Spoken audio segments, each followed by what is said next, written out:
ભાજી અને મસાલા પાવ બનાવું ભાજીવાળા એકદમ અલગ રીતે.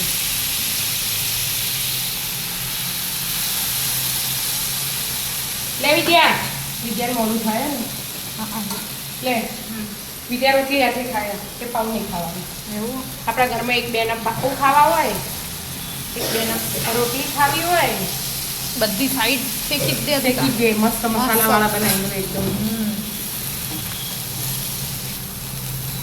વાવ મોટા પોણી આવી જાય એમ આઈ મને મસ્ત લાગે. અરે આ પાવ એટલા મસ્ત લાગે ને તમે પાવભાજી ખાવાની ઈચ્છા ના હોય તો તમે આવી રીતે કરી ખાઈ લો ને ખાઈ લો તો એ પેટ ભરાઈ તો જાય. એ મજા આવી જાય તમને. બીજું અને પાછું ચીઝ સેણી હોય ને મમ્મી આની ઉપર તો તું તો કેમેરા પર ઝાક ઝાક થઈ ગયું હા તો બરાડાઈ હા હજી એવું જ છે.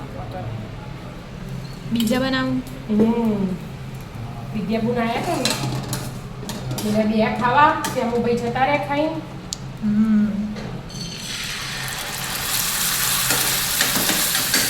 આમાં હજી કાશ્મીરી મરચું પણ વધારે મસાલા નાખી દઈએ ને એટલે મજા નહીં મજા ના આવે એટલે એટલે આપણે સાદા સિમ્પલ વાળા મસાલા જ નાખ્યા હું અને મારે એના ગુણને પાવ કટિંગ કર્યું થોડી મજા ઓછી ઓછી આવી આવી ગરમ લાગે મસ્ત અચ્છા હો મમ્મી. જોતામાં જ મોઢામાં પાણી આવી મોઢામાં જાય પાણી આવી જાય એવા મસ્ત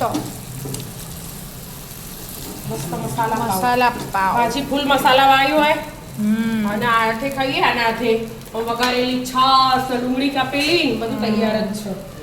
મસ્ત લાગે.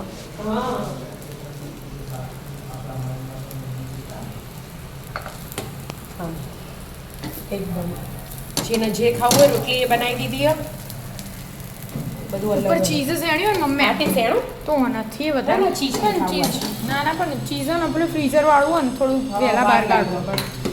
બીજા બનાવો કાટલા જ બોલો બીજા ના હાલ નહીં હાલ ને ખાવા હોય એટલે બનાવું ગરમ ખાવા ગરમ એટલે ગરમ ગરમ જ મજા આવે છે મસ્ત હા. દેખાય. આ હા છાશ મસ્ત મજાના મસાલા પાવ ભાજી પાવ એમ કહીએ તો ચાલે. પાવ ભાજી કેવી બની વિદ્યા એમ કે હારી બની ને પાવ ભાજી હારી બની મસ્ત. ખુરશી વચ્ચે પડી ગયો ખુરશી કોક લાવી હશે બેવા અચ્છા આમ ટીવી જોતો હતો ને ટીવી જોવા હા એટલે મસ્ત મસાલા મસાલા છાશ છાસ મસ્ત મજાની ભાજી ગરમ ગરમ ચટપટી એકદમ પાણી આવી એકદમ જાય. વિદ્યાબેન થી મસ્ત બને અને આપણે મિક્સ શાક બનાવો ને એનું તો કોઈ ના ખાય એવું. અને એક મિક્સ શાક આ ભાજી બનાવીને ખવડાવો ને તો તો બધા ખાઈ લે આરામથી ખાઈ લે. રીંગણ ફુલાવર ફુલાવર બધું કોબીજ બધું જ આવી જાવ મિત્રો મસ્ત મસાલા મસાલા પાવ પાવ અને પાવ ભાજી ખાવા ખાવા છાશ રાધે રાધે રાધે રાધે.